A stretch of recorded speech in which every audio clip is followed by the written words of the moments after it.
امام نوری کی شرح کے مطابق 40 نیک صفات کی مثالی فہرست یہ ہے: لا الہ الا اللہ، الحمدللہ، سبحان اللہ، اللہ اکبر پڑھنا، نیک اولاد کی پرورش کرنا، راستے سے تکلیف دہ چیز کو ہٹانا جیسے پتھر، کانٹا وغیرہ، سلام کا جواب دینا، چھینک پر یرحمک اللہ کہنا، الحمدللہ کہنے والے کے جواب میں لوگوں کو نقصان پہنچانے سے باز رہنا، کسی مومن کی حاجت پوری کرنا، دو لوگوں میں صلح کرانا، کسی مصیبت زدہ کی مدد کرنا، مسلمان کی عزت کی حفاظت کرنا، وعدہ پورا کرنا، صلہ رحمی کرنا، رشتہ داروں کے ساتھ اچھا سلوک کرنا، اخلاق کو اچھا بنانا، اخلاص کے ساتھ نماز پڑھنا، روزہ رکھنا، حج کرنا، اخلاص کے ساتھ جہاد کرنا، بھلائی کا حکم دینا اور برائی سے روکنا، غریب پڑوسی اور محتاجوں کی مدد کرنا، غلام آزاد کروانا، انصاف کے ساتھ فیصلہ کرنا، سچ بولنا، لوگوں کے قرض معاف کرنا، مال کو پاک طریقے سے کمانا اور اسے اللہ کی راہ میں اپنے اہل و عیال پر خرچ کرنا،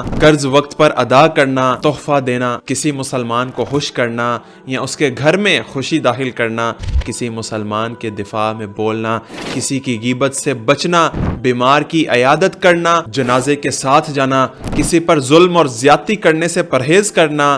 دین کا علم سیکھنا اور سکھانا اور اللہ کی رضا کے لیے کسی کے ساتھ محبت رکھنا۔ اللہ سبحانہ و تعالیٰ سے دعا کریں کہ اللہ سبحانہ و تعالیٰ یہ کوالٹیز ہمارے اندر بھی پیدا کرتے۔ آمین۔